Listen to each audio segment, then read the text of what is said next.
Phase 2 of the architectural process is called schematic design. Our concept-driven design approach takes the approved diagrams from Phase 1 and refines them to clarify the overall form of your project.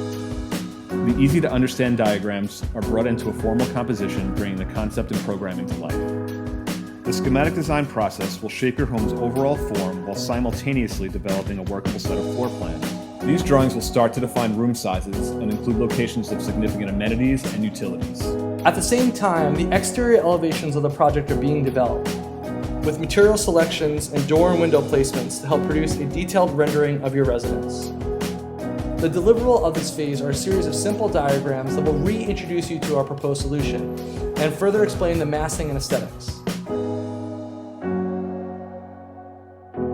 You can expect to see proposed floor plans, black and white vignettes, and a photorealistic rendering of our proposed design. This is often our client's favorite part, as it's the first time they get to experience their home design. Keep watching to learn the next step in the architectural process.